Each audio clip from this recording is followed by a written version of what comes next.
chords ndio zina make music, zinaanzia notes alafu chords. So chords imemekiwa na 3 notes. The basic chords kuna major, minor, diminish and others. So the basic ones ni hizo zinakuwa 7 chords.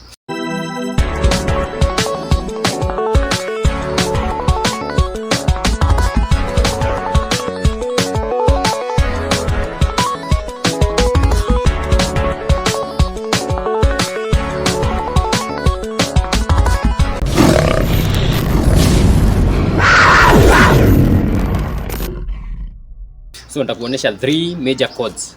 Nitakuonesha C, nitakuonesha G, nitakuonesha F. So nikikuonesha pia I will give you the terminologies. So guitar, we usually count the strings from down here to here. So this is number 1, number 2, number 3, number 4, number 5, number 6. The strings also has a name, has names. So this is an E, this is an E also. This is an A, this is a D, this is a G, this is a B. So that information is very important to have, so that in case unataka kujiongezea kitu as you advance, unaweza jiongezea through the information without being instructed by anyone or being coached. So let me show you the first chord, and I want you to pay real close attention, because everything I'll be doing here, kuanzia venye nitaweka mkono, venye nitaweka hii thumb, everything is essential. Ukiweka kitu moja vibaya, it affects all others. So first thing, I want you to see the thumb. It will stay here perpendicular to the fretboard, back of the fretboard. Hii inaitwa fretboard. Hizi ni frets. So these are frets. Kwenye unaona kumegawa hiyo. So hii jina yake ni fretboard. So thumb, it will stay at the back of the fretboard like that. So as a beginner, that is the best way to start your journey, by so that you can strengthen these fingers, kwa sababu unakaa ni kama you are grabbing something like this, unaona.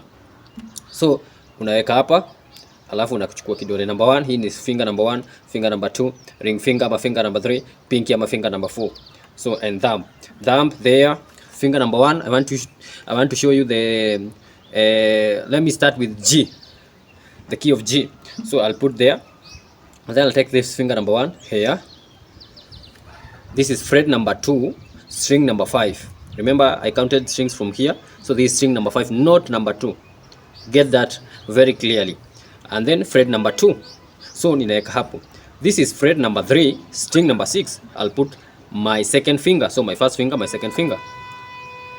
Hadi hapo tuko sawa. Then my ring finger or my third finger, I'll put it in the string number 1, the same fret number 3. So these two fingers are the same fret. So and then I'll strum all the strings, and they should be as clear as possible.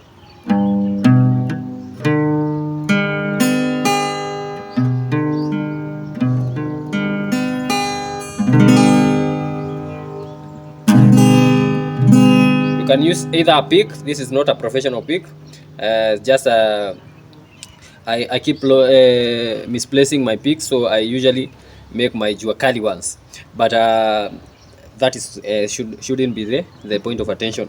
Right now, you should make these strings be as clear as possible, like that. So that is the key of G. Now there are different ways to hold this chord.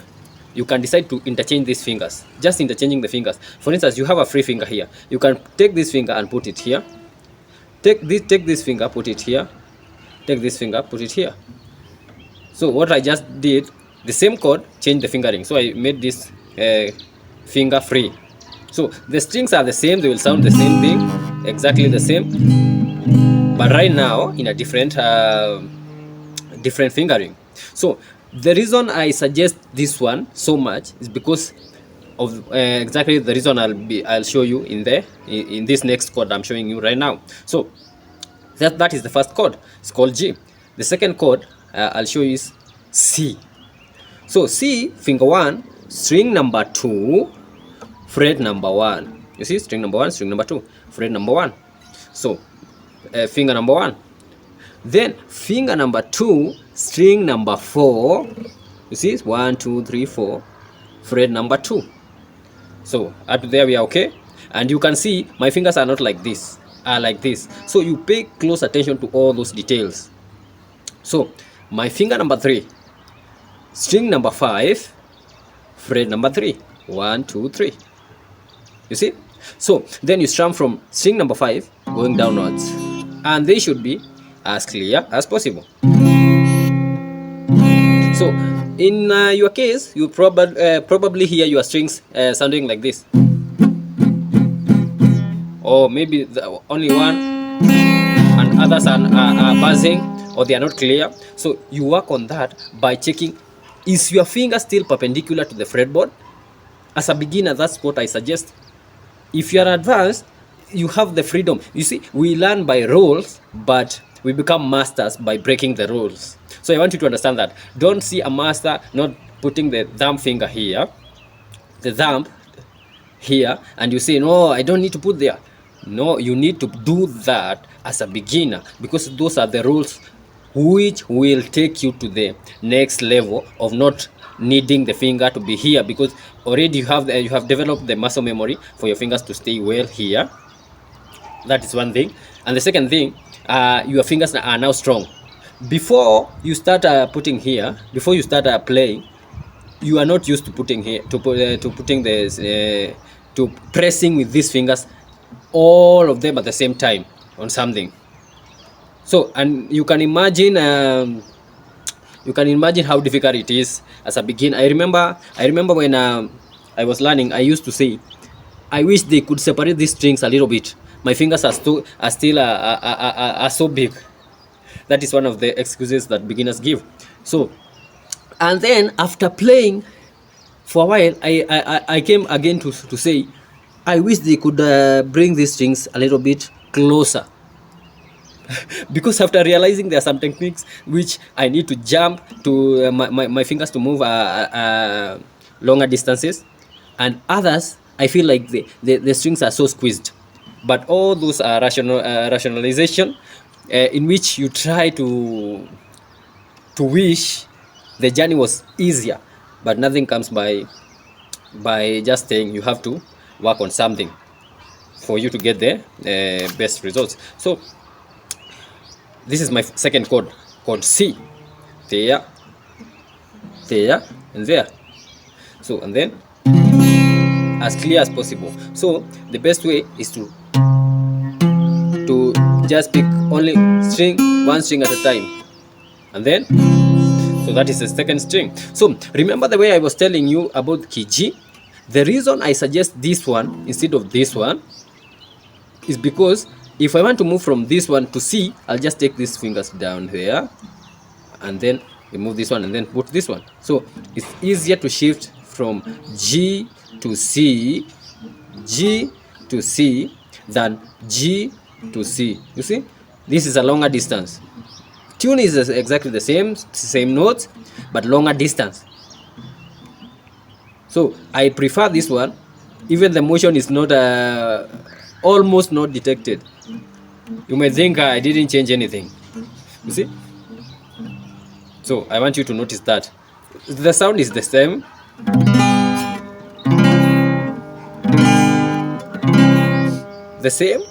But you have created a shorter distance, so you'll have an easy time playing between those two chords. So my third chord that I want to show you, and then I want you to do that, make sure they are clean, and then send me the clip back. I check, I mark, and then if you are good to go, I give you the next lesson. So my next chord, let it be D. So these are major chords. There are 3 major chords in a key of G. The other 4 chords that will be remaining, but you can still learn these ones and start applying using simple songs using these 3 chords. You can sing a lot of songs just using these three chords. So the third chord is D. So my first finger, string number 3, fret number 2, 1 2 3. You see, string number 3, fret number 2, 1 2, and then my second finger down, string number 1, fret 2, 1, fret 2. My third finger, string number 2, fret 3, 1 2 3. So here, and then here, and then here. You see? So from there, now you strum from string number 4, because this is called a D. Yet this string is called a D. So we are having D from here going downwards.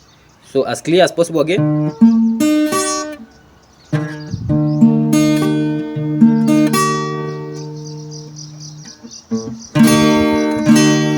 Once you are done with all those chords, now you can create a simple rhythm.